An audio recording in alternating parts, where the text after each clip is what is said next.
Karena keterangan Anda yang di sini ini tidak lantas berdiri sendiri. Keterangan Anda sekalian nanti akan kami konfrontasikan dengan keterangan saksi-saksi yang lain.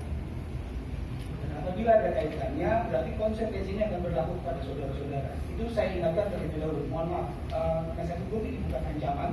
Saya hanya mengingatkan saja bahwa dalam proses ini ada konsekuensi. Jadi tolong Anda ingatkan diri Anda dan keluarga Anda.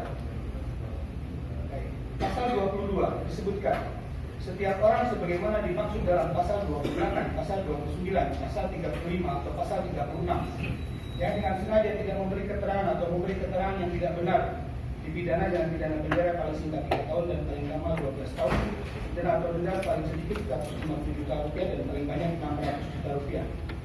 Itu konsekuensi yang akan Bapak dan Ibu hadapi apabila memberi keterangan tidak benar di persidangan ini. Jadi kewajiban kami sudah kami ingatkan kepada Anda semua.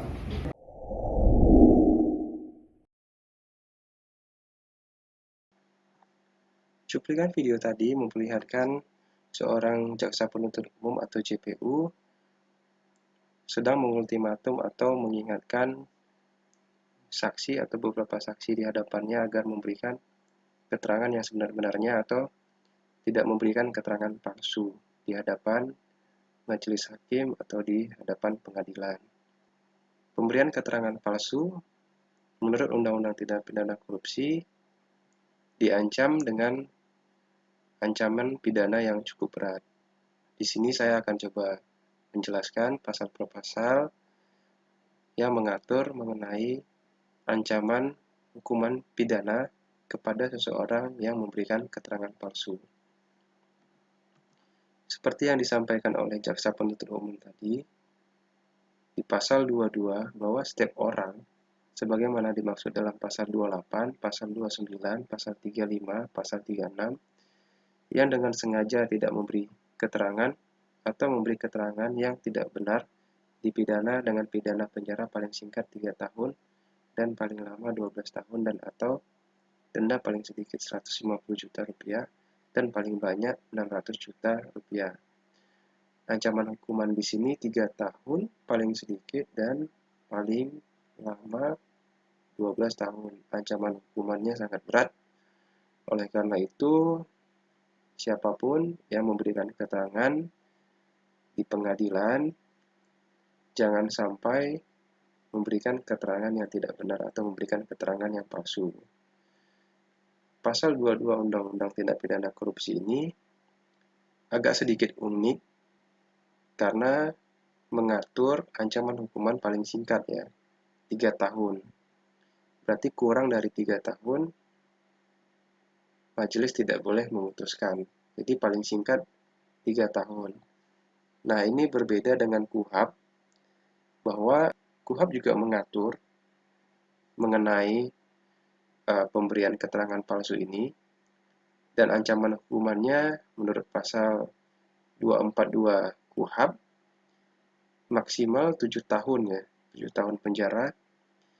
Namun di KUHP tidak mengatur ancaman hukuman paling singkatnya. Nah, ini perbedaan antara KUHP dengan Undang-Undang Tindak Pidana Korupsi. Jadi ancaman hukuman di dalam Undang-Undang Tindak Pidana Korupsi lebih tinggi dibandingkan ancaman hukuman di dalam KUHP yang mengatur hal yang sama, yakni setiap orang dilarang memberikan keterangan palsu atau memberikan keterangan yang tidak benar. Nah, selanjutnya saya akan coba menjelaskan setiap orang itu siapa saja. Nah, di pasal 22 ini kan setiap orang itu sebagaimana dimaksud pasal 28, 29, 35, dan 36. Nah, pasal 28 bahwa setiap orang itu adalah yang dimaksud tersangka ya di sini. Tersangka ini wajib memberikan keterangan berkaitan dengan harta bendanya, harta benda istri atau suami gitu ya, anak dan harta benda setiap orang atau korporasi yang diketahui dan atau yang diduga mempunyai hubungan dengan tindak pidana korupsi yang dilakukan oleh si tersangka. Kemudian siapa lagi? pasal 29. Jadi intinya di sini setiap orang yang dimaksud di sini adalah pihak perbankan ya. Kemudian setiap orang yang dimaksud di pasal 35 itu adalah, ya ini setiap orang siapa saja ya. Nah ini yang ada di cuplikan video tadi, bahwa setiap orang itu wajib memberikan keterangan sebagai saksi atau ahli. Maksud saksi di sini adalah orang yang melihat, mendengar, atau merasakan langsung ya, atau biasa disebut dengan saksi fakta. Kalau ahli ini adalah orang yang diperlukan keterangannya oleh penyidik atau jaksa penuntut umum karena kapasitasnya sebagai seorang ahli bidangnya. Nah, kecuali ayah, ibu, kakek, nenek, saudara kandung, istri atau suami, anak, cucu dari si terdakwa ini tidak wajib untuk memberikan keterangan.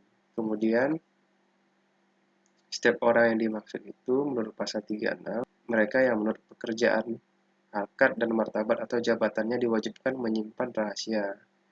Nah, kecuali petugas agama yang menurut keyakinannya harus menyimpan rahasia. Nah, ini siapapun pejabat ya, contoh. Misalkan pejabat negara itu, misalkan menteri, kemudian direktur jenderal atau sekretaris kementerian apa, nah itu juga mempunyai kewajiban yang sama untuk memberikan keterangan yang sebenar-benarnya. Nah, itu beberapa hal yang bisa kami sampaikan terkait dengan ancaman pidana bagi seseorang yang memberikan keterangan palsu di hadapan pengadilan. Silakan kalau video ini bermanfaat di subscribe channel kami Bukti Hukum.